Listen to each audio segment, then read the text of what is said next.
Deep in the monitoring station beneath the Swiss Alps, Lieutenant Sarah Chen's coffee went cold as the impossible happened. Her screens lit up like a Christmas tree, displaying wavelengths that shouldn't exist, carrying a message that would change everything. "Commander Reynolds," she called out, her voice cracking. "You need to see this. Now." Commander Marcus Reynolds had seen 20 years of space monitoring duty. Nothing surprised him anymore. Or so he thought, until he saw the readings, dancing across Chen's displays. "What am I looking at, Lieutenant?" "It's a distress signal, sir, but not like any we've ever received. The origin point—" She paused, checking her calculations again. "It's from the Vega system, 25 light-years away." Reynolds felt his blood turn to ice. "That's impossible. Our fastest signals take 25 years to reach Vega, and another 25 to come back. This signal, when was it transmitted?" Chen's hands shook as she pulled up the temporal analysis. "According to the quantum signature, 6 hours ago, sir." The coffee mug slipped from Reynolds' fingers, shattering on the concrete floor. In 50 years of human space exploration, they had never detected faster-than-light communication. The implications were staggering, but as they decoded the message, the impossible became terrifying. The signal wasn't from humans. Dr. Elena Vasquez arrived at the monitoring station 2 hours later, her team of xenolinguists in tow. As Earth's leading expert in theoretical alien communication, she had spent her career studying patterns that might exist in non-human languages. She never expected to actually find one. The message played through the station's speakers, a haunting melody of clicks, whistles, and harmonics that seemed to carry the weight of desperate hope. "Can you translate it?" Reynolds asked. Elena's fingers flew across her tablet, running pattern analysis and cross-referencing with theoretical alien communication models. After an hour of work, her face went pale. "Commander, you're not going to believe this. Try me. After today, I'll believe anything." Elena cleared her throat and read from her translation. "People of the third world from the bright star soul, we know you are there. We have watched your signals, learned your languages, studied your nature. We cry out to you now because we have nowhere else to turn. The devourers come. They consume all. They show no mercy. Help us. Please. We are the last." The room fell silent except for the hum of electronics and the distant whisper of ventilation systems. "The last what?" Reynolds whispered. Elena's voice was barely audible. "I think the last of their species." Within hours, the message had reached the highest levels of every government on Earth. Emergency sessions were called. The United Nations Security Council convened an emergency session. The president of the United Earth Federation found herself staring at intelligence reports that read like science fiction. But the most shocking revelation came from the Deep Space Monitoring Array in Chile. "The signal isn't just a message," reported Dr. James Harrison, chief astronomer. "There's something else. Technical specifications, star charts, and schematics for technology we've never seen before." President Maria Santos leaned forward in her chair. "What kind of technology?" "Faster than light. Travel, ma'am. They're not just asking for help, they're telling us how to reach them." The president stood and walked to the window of her office, gazing out at the lights of New Geneva below. Somewhere in the darkness between the stars, an alien civilization was dying. And somehow, impossibly, Earth had the power to help them. "How long would it take us to reach Vega using their technology?" "If we can build it, 3 weeks, ma'am." She turned back to her advisors. "Then we build it, and we go." The shipyards above Earth had never seen anything like the construction project that began the next day. Every major spacefaring nation contributed resources, expertise, and personnel. The alien schematics were studied, tested, and implemented, with a speed that would have been impossible under normal circumstances. But these weren't normal circumstances. Commander Jake Morrison had been selected to lead the expedition. A veteran of the Mars colonial wars and the asteroid belt conflicts, he was humanity's most experienced deep space commander. But as he stood on the observation deck of the newly constructed UES Defiance, He felt completely out of his depth. The ship was a marvel of human engineering enhanced by alien science, stretching nearly 2 kilometers from bow to stern. It bristled with weapons that could crack asteroids, shields that could deflect solar flares, and engines that could fold space itself. But it wasn't alone.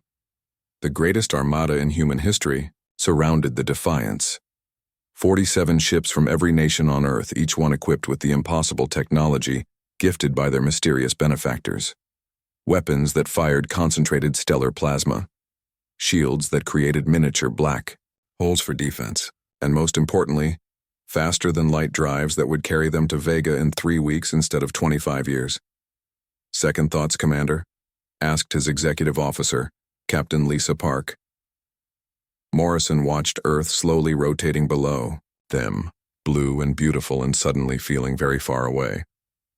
Every second, Captain, but we're going anyway. The alien vessel. They call themselves the Keepers.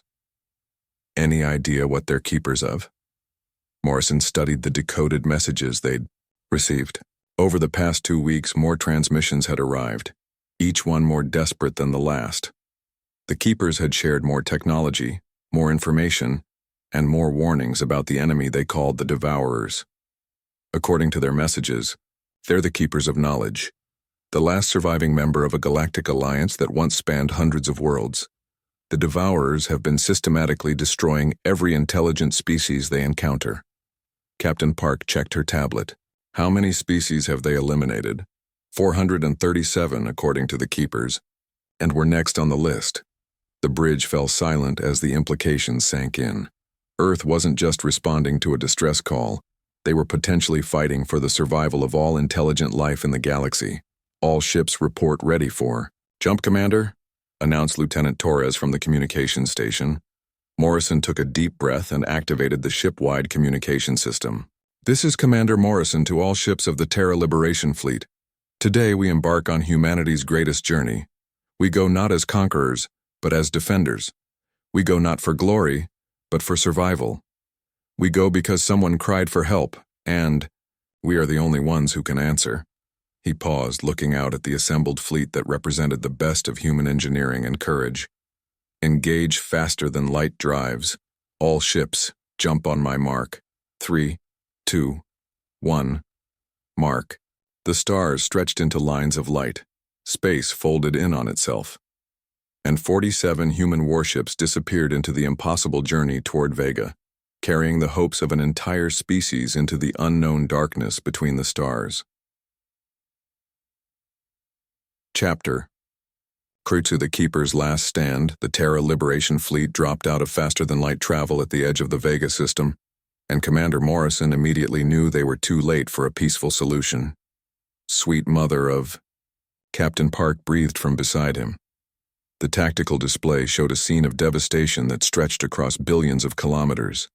What had once been the Keeper homeworld was now a ring of shattered debris orbiting Vega like a monument to destruction. Massive alien ships, dark as the void between stars, moved through the rubble field like scavengers picking over bones. Sir, I'm detecting massive energy signatures from the unknown vessels, reported Lieutenant Torres. 37 ships, each one roughly the size of our largest dreadnoughts. Morrison felt his stomach clench. The human fleet consisted of 47 ships, but most were cruisers and destroyers. Only 12 were true capital ships capable of matching what they were seeing. Any sign of the Keepers? Scanning now, sir. I'm detecting...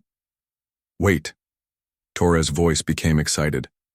Sir, there's a massive structure hidden in the asteroid field. It's heavily shielded, but the energy signature is consistent with Keeper technology. On for the main display, the image resolved into something that took Morrison's breath away. Hidden among the asteroids was a station of impossible size and beauty. Crystalline spires, stretched for hundreds of kilometers, connected by gossamer bridges, that caught and reflected Vega's light like captured starlight. Even damaged and under siege, it was the most beautiful thing Morrison had ever seen. That's their last city, he realized. They've retreated to their final stronghold.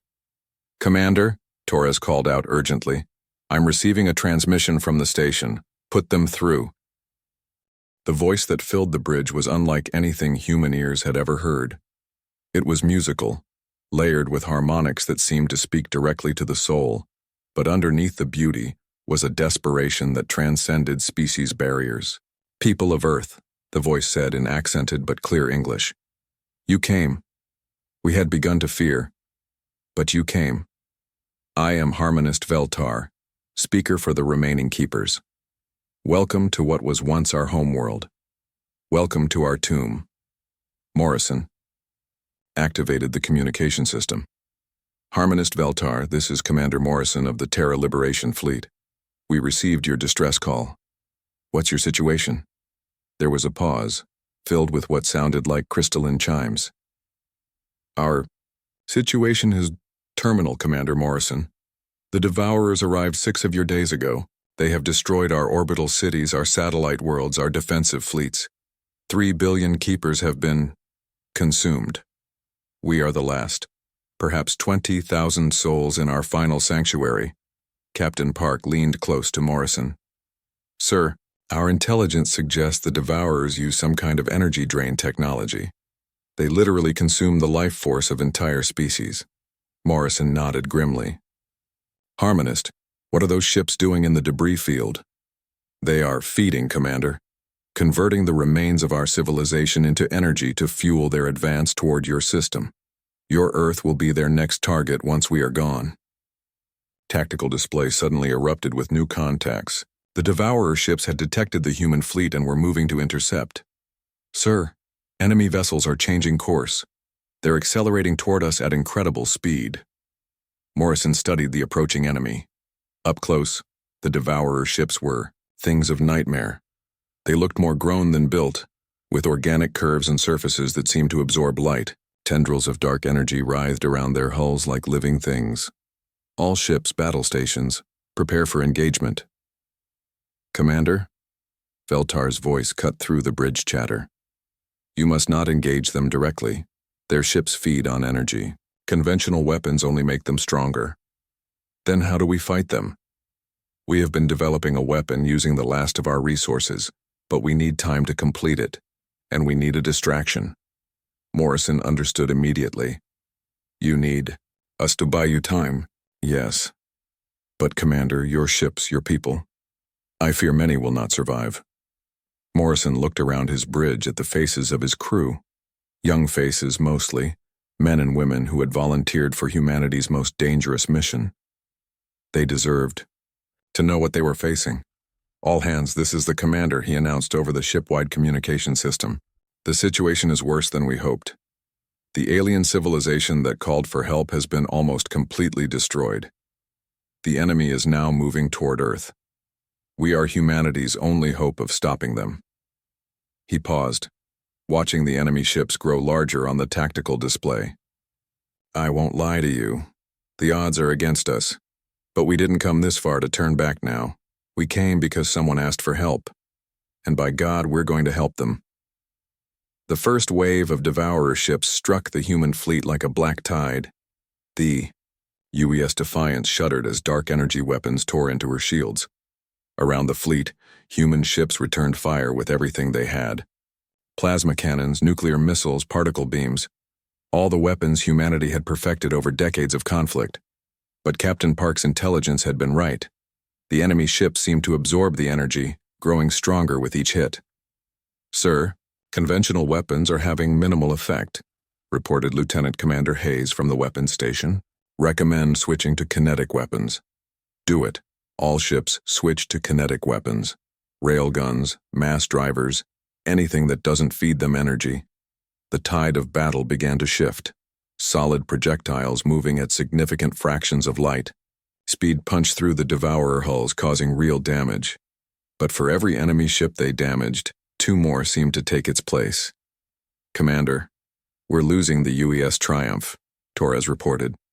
"Her hull is being dissolved by some kind of acid weapon." Morrison watched in horror as one of humanity's finest dreadnoughts simply melted away under the alien assault. 3,000 souls, gone in seconds. "Sir, Harmonist Veltar is transmitting again. Put him through." Commander Morrison. The musical, Voice was strained now, filled with urgency. Our weapon is nearly complete, but we need you to lure the Devourer flagship closer to our station. Which one is the flagship? The largest vessel moving toward the rear of their formation. It is their command ship, and it contains their primary feeding apparatus. If we can destroy it, the rest of their fleet will be confused, directionless. Morrison found the target on his tactical display. It was massive, easily twice the size of any other ship in either fleet. Dark energy writhed around it like a living corona. How close do we need to get it? Within 100 of your kilometers of our station. But Commander, the weapon we have built, it will destroy everything within that radius, including our station, including any ships that remain. Morrison felt the weight of command settle on his shoulders like a lead blanket. Veltar was asking him to lead a suicide mission. Understood, Harmonist. We'll get you your target. Commander Morrison. Veltar's voice was soft now, filled with something that might have been gratitude. Your species, you are remarkable. In all our centuries of study, we have never encountered a people who would travel so far to help strangers. We're not strangers anymore, Morrison replied. We're allies. The final battle for Vega began with a desperate gambit. Morrison ordered the remains of his fleet to concentrate all their fire on the smaller Devourer ships, leaving a clear path for the flagship to advance on the Keeper station. It worked almost too well. The massive alien vessel, sensing easy prey, accelerated toward the crystalline city with predatory eagerness. Sir, enemy flagship is closing on the Keeper station. Distance, 500 kilometers and closing. Morrison watched his fleet die. Around him, the UES Yorktown exploded in a ball of plasma. The UES Beijing simply vanished, consumed by some weapon that left no trace. Of the 47 ships that had jumped from Earth, only 19 remained. Distance to flagship, 200 kilometers. The Defiance shook under another hit. Her shields were failing. Her hull was breached in 17 places and her engine core was running dangerously hot. But she was still flying, 150 kilometers. All remaining ships prepare for final attack run, Morrison ordered. We need to keep that flagship exactly where it is. 100 kilometers. The Keeper station began to glow, not with the gentle reflection of starlight, but with an inner radiance that grew brighter by the second. The crystalline spires were resonating, building towards something that made the very fabric of space tremble. Commander? Veltar's voice came through clearly despite the chaos of battle. Thank you. Your sacrifice will be remembered. Your species will be remembered. The light from the Keeper station reached a crescendo that forced everyone on the bridge to shield their eyes. And then it released. The weapon wasn't like anything in human experience. It didn't fire a beam or launch a projectile. Instead, it seemed to reach into the fundamental structure of reality and simply erase everything within its radius. The Devourer flagship, the station, and the UES Defiance itself were caught in the expanding sphere of annihilation. Morrison had just enough time to think about Earth, about the blue skies he would never see again before everything went white. Chapter 3. The price of victory. Commander Jake Morrison woke up in what he was certain was the afterlife. The space around him was filled with soft, golden light that seemed to come from everywhere and nowhere. He was lying on something that felt like silk but looked like crystallized starlight. And standing nearby, watching him with eyes like liquid silver, was the most beautiful being he had ever seen. You are awake, Commander Morrison. The being said in a voice like distant music. I am Harmonist Veltar. We meet at last in person. Morrison tried to sit up and discovered he felt surprisingly good for someone who should be dead. What? Where are we? You are aboard one of our emergency vessels, hidden deep within the asteroid field. Your ship, I am afraid it did not survive the activation of our reality weapon. The memories came flooding back. The desperate battle, the light, the feeling of existence itself being torn apart. My crew? Veltar's expression grew sorrowful. We were able to rescue 43 humans from the remains of your fleet. They are all in medical care, recovering from radiation exposure. But I must tell you, Of your 47 ships, only 7 survived, and many of those are badly damaged. Morrison felt the weight of loss settle on him. 3,000 brave souls had followed him to Vega. Most of them would never see Earth again. The Devourer flagship? Destroyed, along with 17 of their escort vessels caught in the weapon's effect. The remaining Devourer ships fled the system when their command structure collapsed. They will not return here. Morrison managed to sit up, looking around the strange chamber. The walls were transparent, showing the beauty of space beyond, but somehow he knew he was seeing it filtered through technology that protected him from its harshness. Your weapon worked. Yes. But at a cost we had not fully calculated. Veltar moved to a control surface that flowed like liquid under his touch. The reality weapon draws its power by converting matter directly into energy. We had intended to use only the mass of our station as fuel, but the explosion was larger than predicted. What are you saying? Commander Morrison, we accidentally destroyed our own sun. The golden light around them suddenly made terrible sense. It wasn't artificial illumination. It was the light of Vega itself, dying in a controlled fusion burn that would sustain the system for perhaps another year, before going dark forever. The star is collapsing, Veltar continued. In approximately 1 of your years, this system will be uninhabitable. My people, we are truly homeless now. Morrison stared out at the dying star that had once been the center of an advanced civilization. I'm sorry. We came to help, and instead, Commander, no. Veltar's voice was firm. You saved us. Without your sacrifice, without your fleet drawing the Devourer flagship into position, we could never have activated the weapon.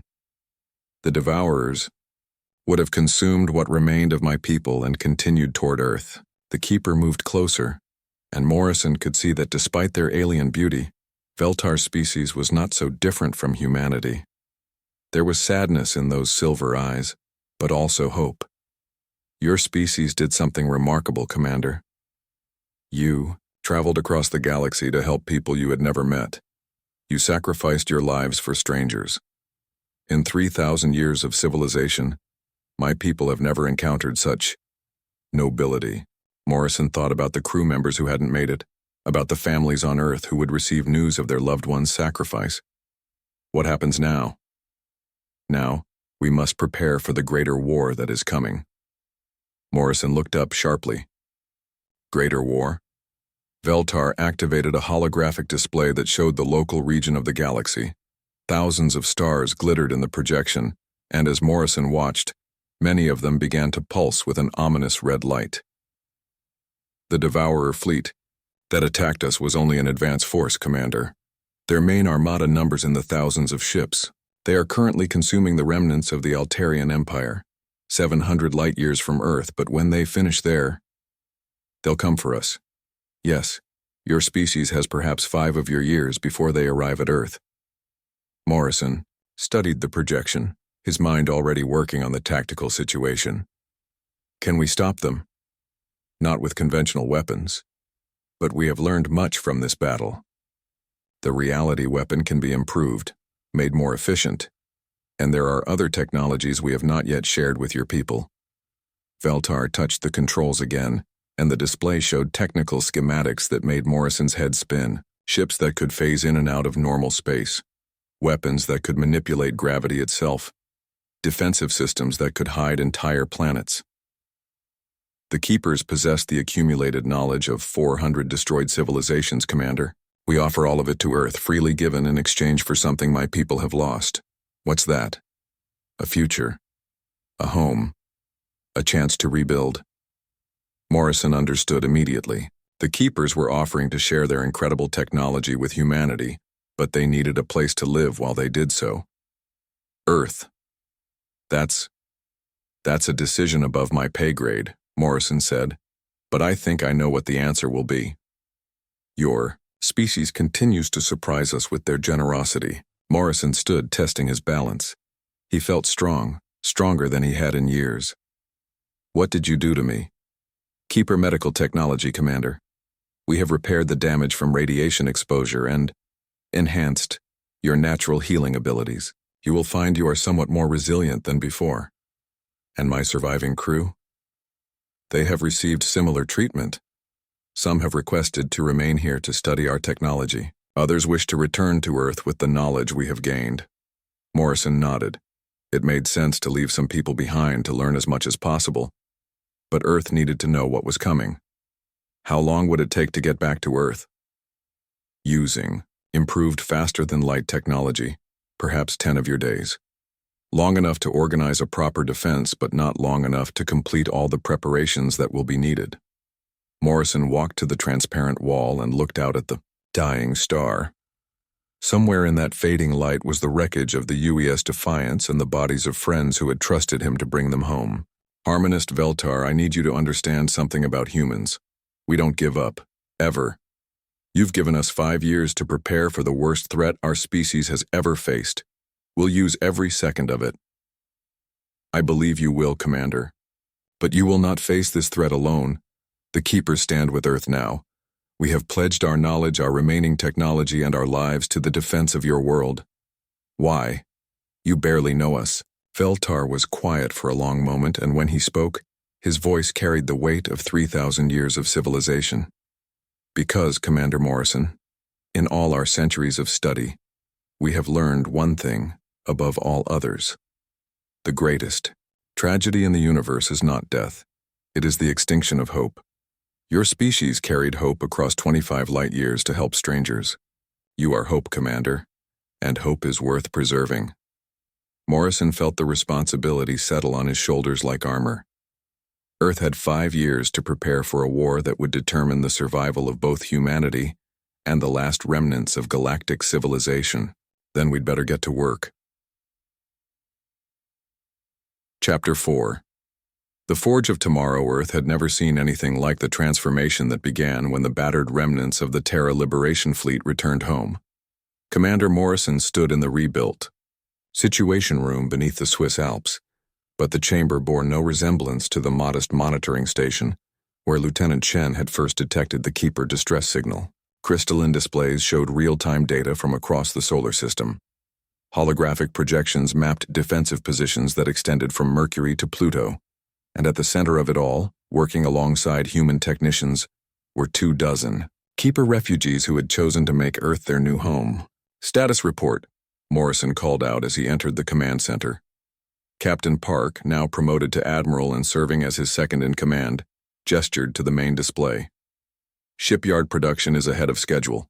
We've completed construction of the first 50 Reality-class dreadnoughts, each one equipped with improved Keeper technology and crewed by humans trained in combined combat tactics. Morrison studied the specifications scrolling past. The new ships were marvels of human engineering enhanced by alien science. They could phase in and out of normal space, fire weapons that manipulated gravity itself, and survive attacks that would have vaporized the old fleet, but would it be enough? Any word from the deep space monitoring stations? Admiral Park's expression grew grave. Long-range scans confirm the Devourer main fleet finished consuming the Altarian Empire 6 months ago. They've begun moving toward our sector. Estimated arrival time. She paused. 18 months, Jake, maybe less. Morrison nodded. They had prepared for this moment for 3.5 years, turning Earth's solar system into the most heavily defended region of space in known history. But the approaching enemy numbered in the thousands of ships, each one powered by the consumed life force of entire civilizations.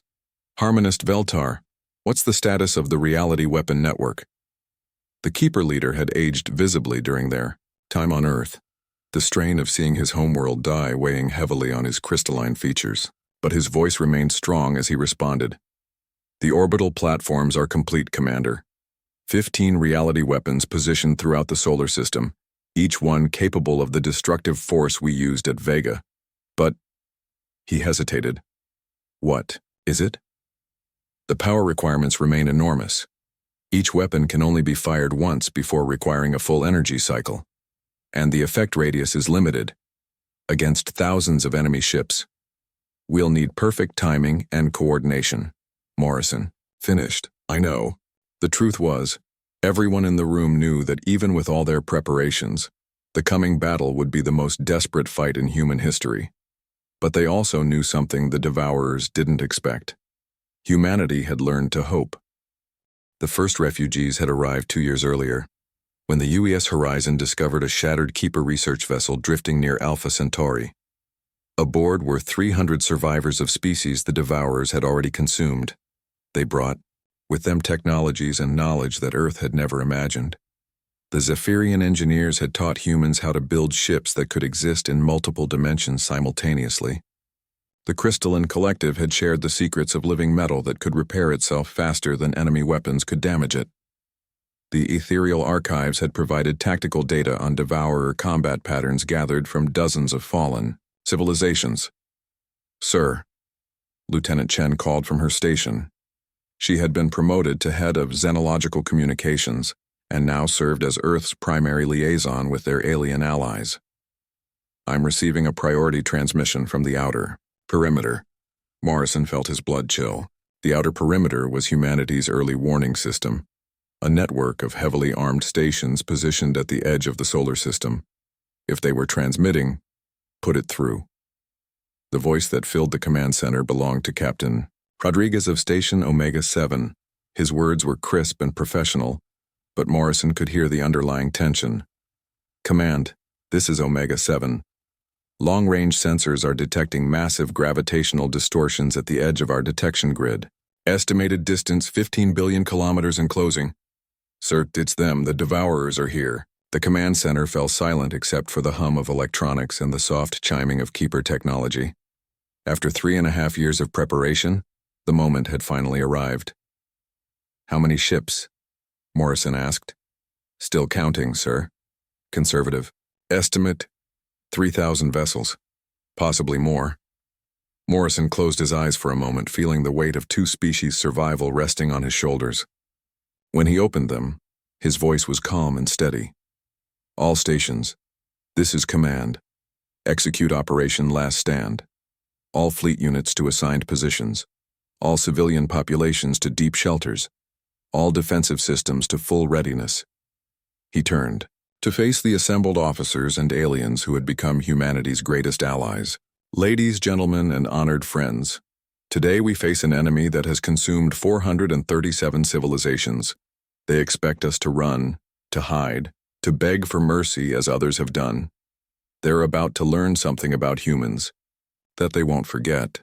He activated the system-wide communication network, his voice carrying to every ship, every station, every bunker where humanity waited for news of their fate.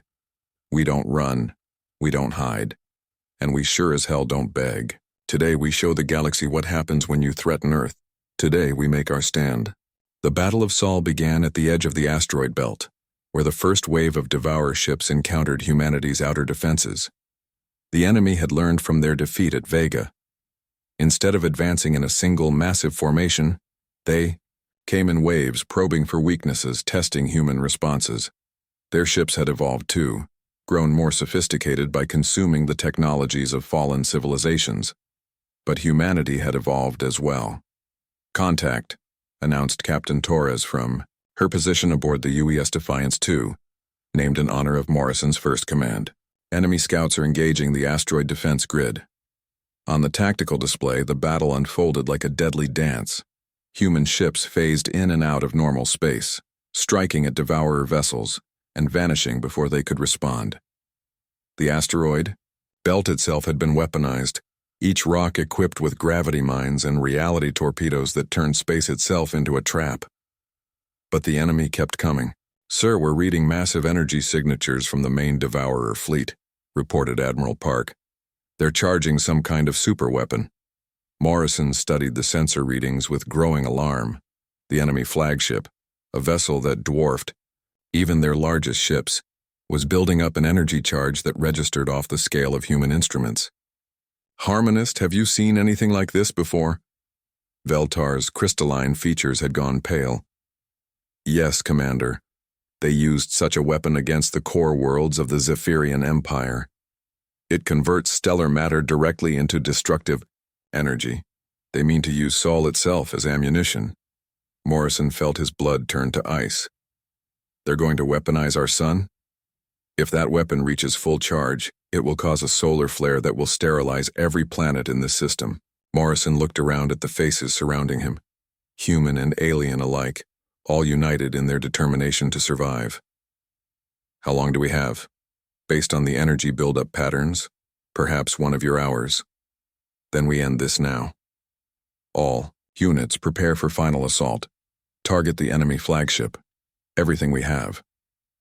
But as the human fleet moved to attack, the Devourer forces revealed their true strategy. The superweapon had been a distraction. While humanity focused on the flagship, thousands of smaller Devourer vessels had been moving through hyperspace, preparing to emerge directly around Earth itself. Commander! Chen's voice was sharp with alarm. Massive hyperspace distortions detected around Earth, they're materializing inside the inner system. The tactical display exploded with new contacts. Devourer ships, hundreds of them, appearing in Earth's orbit with their feeding tentacles already extending toward the planet's surface. Morrison realized with crystal clarity that they had been outmaneuvered. All of humanity's mighty fleet was trapped in the outer system while the enemy moved to consume their homeworld. All ships, emergency jump to Earth orbit. We have to. Commander, Veltar's voice cut through the chaos. There is another way. Morrison turned to look at the Keeper leader, who was manipulating controls at a console that had begun to glow with inner light. The Keepers have one final gift for humanity, Veltar said softly. We have spent 3 years studying your species, learning your nature, your potential. We know now why you were able to succeed where others failed. What are you talking about? Humans do not fight for survival alone, Commander. You fight for each other, for strangers, for hope itself. This is why the Devourers cannot truly defeat you. The console Veltar was working at began to resonate, with harmonics that seemed to reach into Morrison's very soul. Around the command center, other Keeper refugees moved to similar stations, their crystalline forms beginning to glow with the same inner light. Harmonist, what are you doing? We are giving humanity the one weapon the Devourers cannot consume, Veltar replied. We are giving you ourselves. Morrison suddenly understood. No. Veltar, you can't. Commander, my people are already dead. We died when Vega fell. But our knowledge, our essence, our very souls, these can live on in humanity. Accept our gift, Jake Morrison. Let us become part of you. The light from the Keeper stations reached a crescendo, and Morrison felt something incredible happening. Knowledge flowed into his mind, not just technical data, but understanding, wisdom, the accumulated experiences of 3,000 years of civilization. Around him, every human in the command center was experiencing the same transformation, but it wasn't just happening there. Throughout the solar system, every human ship, every defense station, every person who had chosen to stand and fight was receiving the same gift. The Keepers were sharing not just their technology, but their very essence with humanity. Morrison felt himself changing, growing, becoming something more than human while remaining fundamentally human. He could sense the quantum structure of space itself, could feel the gravitational currents that flowed between stars, could understand technologies that minutes before had been beyond human comprehension. And he wasn't alone. Every human in the IWEM solar system was experiencing the same transformation, becoming part of something greater while retaining their essential humanity. Now, Commander, Veltar's voice was fading as his physical form dissolved into pure energy. Show the Devourers what humans can become. Morrison reached out with senses he hadn't possessed moments before and touched the controls of the reality weapon network. But instead of the 15 weapons they had originally built, he could feel hundreds of new weapons coming online. Every human ship, every defense station, every person had become a conduit for the power that had once belonged to an entire galactic civilization. All units. Morrison's voice carried across space itself, reaching every human mind directly. This is our moment. For Earth. For the Keepers. For every species that ever dared to hope. The transformation was complete. Humanity had become something new, not alien, but evolved, enhanced, carrying within themselves the knowledge and wisdom of the greatest civilization the galaxy had ever known. And the Devourers, feeding on Earth's surface, suddenly found themselves face to face with an enemy they had never encountered before: humans who refused to die. The reality weapons fired as one, not just from the orbital platforms, but from every enhanced human in the solar system. Space itself became a weapon, tearing apart the molecular structure of the Devourer ships. But more than that, the weapons reached into the fundamental nature of the enemy themselves, disrupting the dark energy that bound their consciousness together. For the first time in their eons-long rampage across the galaxy, the Devourers felt something they had never experienced: fear. "Commander," Admiral Park's voice came through the quantum link that now connected all enhanced humans. "The enemy flagship is retreating. The entire Devourer fleet is breaking off their attack." Morrison could sense it himself now. The alien minds that comprised the Devourer collective consciousness. They were ancient, hungry things that had fed on countless civilizations. But they had never encountered a species that could absorb the essence of their victims and become stronger. Humanity had done the impossible. They had turned the Devourer's greatest strength, their ability to consume other species, into a weakness. By willingly accepting the essence of the Keepers, humans had become immune to the feeding process that had destroyed so many others. "Sir," came a report from Captain Rodriguez at the outer perimeter. "Long-range sensors show the entire Devourer Armada is jumping to hyperspace. They're running." Morrison smiled, feeling the presence of Veltar and all the other Keepers, who had chosen to live on within humanity. Let them run, and let them spread the word to whatever other Devourers might be out there. He opened a channel to the retreating enemy fleet, knowing they would receive his message. "This is Commander Jake Morrison of Earth. You came here expecting to find another helpless species to consume. Instead, you found something you've never encountered before. A species that grows stronger by helping others, that becomes more than the sum of its parts by accepting diversity, that refuses to let hope die." The last of the Devourer ships disappeared into hyperspace, carrying with them the knowledge that humanity was unlike anything they had ever faced. "Earth stands," Morrison continued, his words echoing across the galaxy. "And Earth will always stand for those who cry for help. This is our promise, our covenant with the stars themselves. We are humanity. We are the Keepers now, and we will never let another species face extinction alone." Epilogue: The New Guardians. 5 years after the Battle of Sol, Commander Jake Morrison stood on the observation deck of the UES Harmony, humanity's flagship and the first vessel built with fully integrated human keeper technology.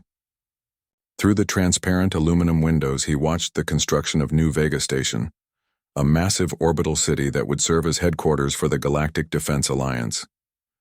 The station was beautiful, combining the crystalline architecture of the Keepers with human engineering practicality. But more than that, it was a symbol of something unprecedented in galactic history. A multi-species alliance built not on conquest or domination, but on the simple principle that no one should face extinction alone. Impressive sight, isn't it? Morrison turned to see Admiral Park approaching, her uniform now bearing the insignia of the Alliance fleet. Like all humans who had survived the transformation, she carried within her the accumulated wisdom of the Keepers. But she remained fundamentally herself. "Hard to believe it's only been 5 years," Morrison replied. "Sometimes it feels like a lifetime, and in many ways, it had been." The species that called itself human was not quite the same as the one that had first detected the Keeper distress signal. They were enhanced, evolved, carrying within their genetic structure the preserved essence of the galaxy's greatest civilization. But they had not lost their essential humanity, their capacity for growth, for compassion, for hope. "Status. Report on the rescue operations?" Morrison asked. "Better than we hoped," Park replied, consulting her tablet. "The UES Defiance III returned from the Andromeda sector yesterday. They found survivors from 6 different species that the Devourers had marked for consumption. The UES Unity is en route to the Magellanic Clouds following reports of another, threatened civilization. Morrison nodded with satisfaction. In the years since the Battle of Sol, humanity had become the galaxy's emergency responders. When civilizations cried for help, Earth answered the call, not with conquest or demands for tribute, but with aid freely given and technology shared without reservation. It had transformed the galaxy. Any word from the Devourer tracking missions? Park's expression grew more serious. Long-range scouts. Report the main Devourer fleet has retreated to the galactic rim. They appear to be dormant. Our xenopsychologists believe the shock of their defeat has caused them to enter some kind of hibernation state. Good. Let them sleep. Maybe when they wake up, the galaxy will be strong enough that they'll think twice about trying again. Through the windows, Morrison could see ships arriving and departing from New Vega Station. Human vessels worked alongside reconstructed Keeper explorers, Zephyrian research ships, and vessels from a dozen other species that had been saved from extinction. The Alliance fleet now numbered in the thousands, each ship crewed by beings, united in their commitment to protecting life wherever they found it. "Commander," Park said quietly, "do you ever wonder what Veltar would think of what we've become?" Morrison smiled, feeling the familiar presence of the Keeper leader somewhere in the depths of his consciousness. The transformation had been more complete than anyone had initially understood. The Keepers hadn't just shared their knowledge, they had truly become part of humanity, their consciousness preserved within human minds. "I don't have to wonder," Morrison replied. "He's right here with us. They all are." And it was true. Every human who had survived the transformation carried within them the voices of the Keepers, not as separate entities, but as integrated aspects of their enhanced consciousness. They provided wisdom, knowledge, and perspective. But the decisions, the choices, the essential spark of free will remained purely human. "Alert from the communications array," announced Lieutenant Chen's voice over the ship's intercom. "We're receiving a distress signal from the Triangulum Galaxy. Unknown species under attack by hostile forces." Morrison and Park exchanged glances. Triangulum was nearly 3 million light-years away, far beyond the range of conventional faster-than-light travel. But humanity's ships were no longer conventional. "Prep the UES Harmony for ultra-long-range jump," Morrison ordered. "Assemble a response fleet and send a message to the unknown species." "What should the message say, sir?" Morrison looked out at the stars, at the vast galaxy that had become humanity's responsibility and privilege to protect. Somewhere out there, in a galaxy so distant it was barely visible to Earth's telescopes, someone was crying for help, and humanity would answer the call. "Tell them," Morrison said, his voice carrying the authority of Earth's greatest fleet and the wisdom of the galaxy's most ancient civilization, "that they are not alone. Tell them that help is coming. Tell them that Earth has heard their cry, and Earth's greatest armada is on the way." He paused, thinking of the long journey that had brought them to this moment. From a simple monitoring station beneath the Swiss Alps to the command deck of humanity's most advanced starship. And tell them that as long as there are humans in the galaxy, no species will ever face extinction alone. We are the Keepers now, and Keepers protect life wherever they find it. The UES Harmony began to glow with the impossible energies of ultra-dimensional travel. Around her, a fleet of 50 ships prepared for humanity's longest journey yet, a mission of mercy that would carry them beyond the boundaries of their own galaxy. As space folded around them and the stars stretched into lines of light, Morrison felt the familiar presence of Veltar in his mind, along with the countless other Keepers who had chosen to live on within humanity. "Well done," came the whispered thought, carried on harmonics of crystalline music. "The student has become the teacher. The protected have become the protectors." Morrison smiled as the fleet jumped into the impossible distances between galaxies, carrying with them humanity's greatest gift to the universe, the absolute refusal to let hope die. Behind them, Earth continued its slow rotation around Sol, blue and beautiful and eternal. And from its surface, monitoring stations continued their eternal watch, listening for the cries of species not yet born who would someday need help. Because that's what humans did. They answered the call. The end.